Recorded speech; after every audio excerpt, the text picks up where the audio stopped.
दोस्तों नमस्कार। बात चाहे हथियारों की हो या टेक्नोलॉजी की, भारत जिस तरह से दुनिया में अपना दम दिखा रहा है, उसके बाद पूरा विश्व भारत भारत कर रहा है। इसी कड़ी में भारत ने एक और सेक्टर में बाजी मार ली है और चीन से लेकर अमेरिका के पैरों तले जमीन खिसका दी है। दरअसल भारत की यूपीआई तकनीक से प्रभावित होकर अब दुनिया के कई बड़े देश या तो ये तकनीक अपना चुके हैं या लेने की इच्छा जाहिर कर चुके हैं। अक्टूबर महीने में यूपीआई ने बड़ा रिकॉर्ड बना डाला। अक्टूबर में अब तक के सबसे ज्यादा यूपीआई ट्रांजैक्शन हुए हैं। अक्टूबर 2023 में यूपीआई से 1141 करोड़ बार ट्रांजैक्शन हुए हैं। ऐसा पहली बार है जब किसी महीने में यूपीआई ट्रांजैक्शन 1100 करोड़ बार के पार निकला है। वहीं इससे पहले सितंबर में 1056 करोड़ बार हुए थे। ये लगातार तीसरा महीना है जब यूपीआई ट्रांजैक्शन 1000 करोड़ के पार निकला है। वहीं वैल्यू के हिसाब से बात करें तो अक्टूबर महीने में 17.16 लाख करोड़ के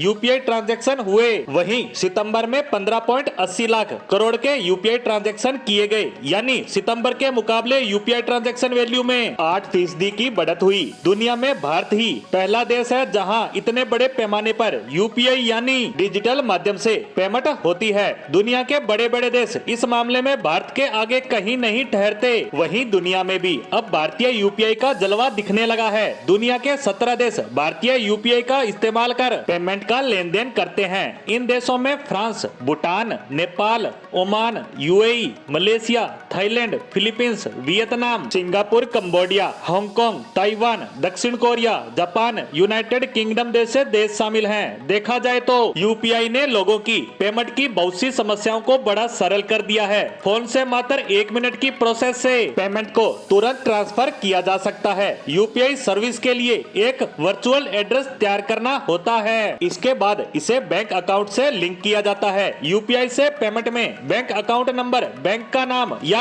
आईएफएससी कोड भरने या याद रखने का झंझट नहीं होता। पेमेंट करने वाला बस आपके मोबाइल नंबर के हिसाब से पेमेंट रिक्वेस्ट प्रोसेस करता है। UPI system real time fund transfer करता है। एक खाते में कई बैंक अकाउंट लिंक हो सकते हैं। किसी को पैसा भेजने के लिए मोबाइल नंबर या यूपीआई नंबर की जरूरत होती है। यूपीआई को आईएमपीएस के मॉडल पर डेवलप किया गया है, इसीलिए यूपीआई के जरिए आप 24 घंटे बैंकिंग कर सकते हैं। यूपीआई से ऑनलाइन शॉपिंग करने के लिए ओटीपी, सीवीवी कोड या कार्ड नंबर की जरूरत नहीं पड़ती। खैर भारत में यूपीआई ने पेमेंट की समस्याओं को दूर करते हुए इसे बेहद ही आसान बना दिया है। ये सब डिजिटल इंडिया मिशन के तहत ही सफल हो पाया है। इससे कारोबार करना भी बेहद आसान हो गया है और इससे व्हाइट इकोनॉमी को भी फायदा हो रहा है। वहीं ब्लैक मनी का क्षेत्र भी धीरे धीरे सिमट रहा है, जो भारत सरकार की रेवेन्यू को बढ़ाने में फायदेमंद हो रहा है। जिससे एक तो सरकार का इन सब ट्रांजैक्शन पर नजर रखना आसान हो गया है और संदिग्ध ट्रांजैक्शन तुरंत पकड़ में आने लगे हैं। वहीं सरकार के रेवेन्यू में भी इजाफा